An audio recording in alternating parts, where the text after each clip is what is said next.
Coucou groupe, j'espère que ça va bien. Aujourd'hui, ce que j'ai envie de te parler, c'est de te démontrer pourquoi on a l'impression que les émotions viennent de l'extérieur. Ben écoute, je vais te montrer, tu sais, nos parents, là, moi, ma mère, elle n'a pas appris comment ces émotions fonctionnaient, puis ma grand-mère, pas en tout non plus.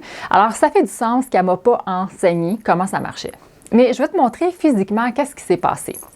Moi, ma mère, on va prendre ma mère comme exemple et moi, OK? Ou mon père, là, peu importe qui. Un parent est là, puis quand le parent a des attentes X, puis qui ne sont pas atteintes par l'enfant, ben le parent, il va se mettre dans sa tête à faire une narration, par exemple. Bon, là, ça fait plein de fois que j'ai demandé de ramasser sa chambre, elle ne ramasse pas. Puis là, plus le parent va se craquer, si je peux dire, ses attentes versus la réalité ne sont pas atteintes, il va ressentir des émotions désagréables. Alors, lui, dans sa tête, il croit que son état vient du fait que l'enfant n'a pas fait ce que le parent s'attend. Alors, qu'est-ce qui arrive? Le parent arrive dans son état souvent de colère et là, l'enfant, lui, tu sais, lui, là, il n'a pas les attentes que les parents ont de l'éducation qu'on a reçue. Et souvent, même le parent, à cause que des fois, il y a moins d'estime de lui-même. Il y a certaines choses qui sont importantes à ses yeux, alors que dans la réalité, ce n'est pas vraiment le cas. Puis là, ben, l'enfant doit se soumettre aux attentes du parent. Puis là, ce qui arrive, c'est que le parent, par exemple, qui est fâché, quand il communique avec son enfant, on s'entend que souvent quand on est dans nos émotions, des fois, ça déborde. Et les comportements du parent font en sorte que l'enfant, là, quand on se remet ici, là, tu sais, là, moi, je me souviens, quand j'étais petite, mes parents, j'avais peur d'eux. Là. Je me sentais en menace. J'étais comme, est-ce que je vais avoir une tape, une conséquence grave, je vais être punie, suspendue, peu importe. Alors, l'enfant, quand ça l'arrive, quand il voit son parent dans tout cet état-là, il n'a pas appris à dire hey, écoute bien là, ma mère est peut-être dans sa semaine où elle va pas bien, ses émotions, ça ne m'appartient pas. Non, non. Lui, ce qu'il dit, c'est hey, Colin, mon parent, il va pas, ça doit être à cause de moi. Puis là, ben, au moment où est-ce que ça l'arrive, on s'entend que l'enfant, là, quand on est petit, on vit de l'anxiété. Là, c'est carrément, c'est une réaction de survie. Je ne sais pas qu'est-ce qui va m'arriver. Là, je suis en danger. Là.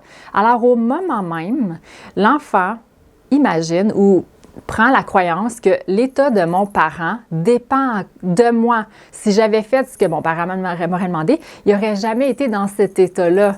Alors, est-ce que ça fait du sens qu'au même moment où il y a cette interaction-là, vu que le parent n'a pas appris que son état interne, c'est juste lui qui le crée, il va déverser sa colère sur l'enfant et lui, parce qu'il reçoit tout ça, il dit « Hé Colin, je suis la source de la souffrance de mon parent et mon parent est la source de ma souffrance maintenant parce que je vis plein d'anxiété, je me sens peut-être attaquée, puis c'est à cause de lui que je me sens comme ça. » Alors, au même moment, les deux se donnent l'illusion que la cause de leur état interne, c'est l'autre, alors que c'est complètement l'opposé.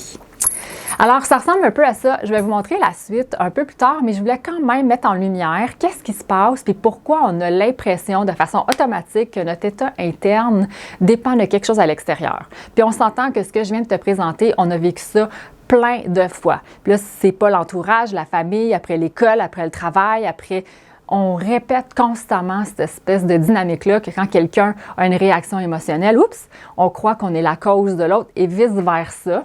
Au lieu de, si on prend un recul puis on regarde comment ça se passe ici, c'est pas vraiment de même ça se passe.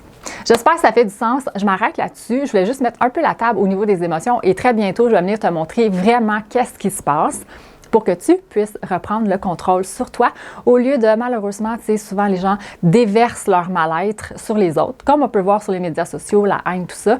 Pour moi, dans ma tête, c'est juste des gens souffrants qui font ça parce que s'ils étaient responsables et qu'ils savaient que leur état interne dépend que d'eux, eh bien, pourquoi se mettre dans cet état-là alors qu'on a du contrôle sur nous?